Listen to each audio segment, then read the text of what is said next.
کبھی سوچا کہ اگر روزانہ واعظ ہوتا تو ہم بہتر مسلمان بن جاتے، یا ہم بس باتیں سننے کے عادی ہو جاتے؟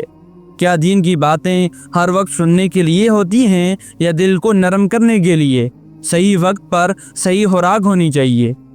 رسول اللہ صلی اللہ علیہ وآلہ وسلم کے عظیم صحابی عبداللہ بن مسعود رضی اللہ تعالیٰ عنہ ہر جمعرات کو لوگوں کو واعظ و نصیحت کرتے۔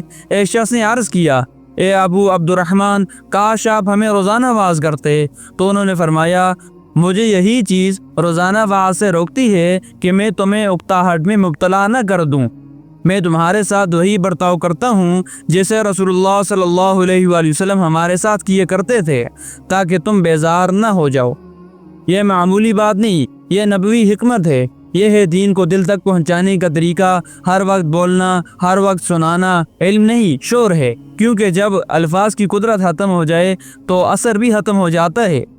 قرآن کریم میں اللہ رب العزت ارشاد فرماتے ہیں، نصیحت کرو اگر نصیحت فائدہ دیتی ہو۔ یہ ہمیں یہ سکھاتا ہے کہ ہر وقت نصیحت مفید نہیں ہوتی، بلکہ وہ نصیحت جو دل کو جگہ دے، وقت پر آئے اور اثر کرے، وہی اصل ہے۔ آج یوٹیوب، انسٹاگرام، ٹک ٹاک، ہر طرف اسلامی کلپس کی بھرمار ہے۔ کوئی صبح کو واعظ سن رہا ہے، کوئی رات کو، لیکن کیا دل بدل رہا ہے؟ کیا عمل پیدا ہو رہا ہے؟ یا ہم صرف سننے کے عادی بن گئے ہیں؟ جیسے چینی کا زیادہ استعمال ذائقہ مار دیتا ہے، ایسے ہی زیادہ غیر متوازن واعظ روحانی ذوق ختم کر دیتا ہے۔ رسول اللہ صلی اللہ علیہ وآلہ وسلم خود روزانہ درس نہیں دیتے تھے۔ آپ صحابہ اکرام رضی اللہ تعالی عنہم اجمعین کو وقفے وقفے سے نصیحت فرمایا کرتے تھے، تاکہ وہ سمجھیں، جذب کریں اور اس پر عمل کریں۔ یہی حکمت ہے، یہی طریقہ ہے اور یہی سنت ہے۔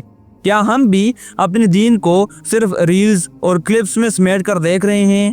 کیا ہم نے علم کو تفریح بنا دیا ہے؟ کیا دل صرف سننے سے بدلتا ہے، یہ سمجھنے، سوچنے اور عمل کرنے سے؟ روز روز سننا فائدہ نہیں، سمجھنا اور عمل کرنا فائدہ ہے۔ دین کو سکون اور ترتیب سے حاصل کریں، جلد بازی سے نہیں۔ اپنے آپ سے وعدہ کریں، ہر ہفتے ایک سچا، گہرا، بعمل درس ضرور سنیں گے، اس پر عمل کرنے کی نیت رکھیں گے اور دوسروں کو بھی فائدہ پہنچائیں گے۔ آج کے بعد یہ نیت کریں، میں دین کو صرف سننے کے لیے نہیں بلکہ عمل کرنے کے لیے سنوں گا۔ کم سنوں گا لیکن گہرا سنوں گا، جیسے رسول اللہ صلی اللہ علیہ وسلم سکھاتے تھے۔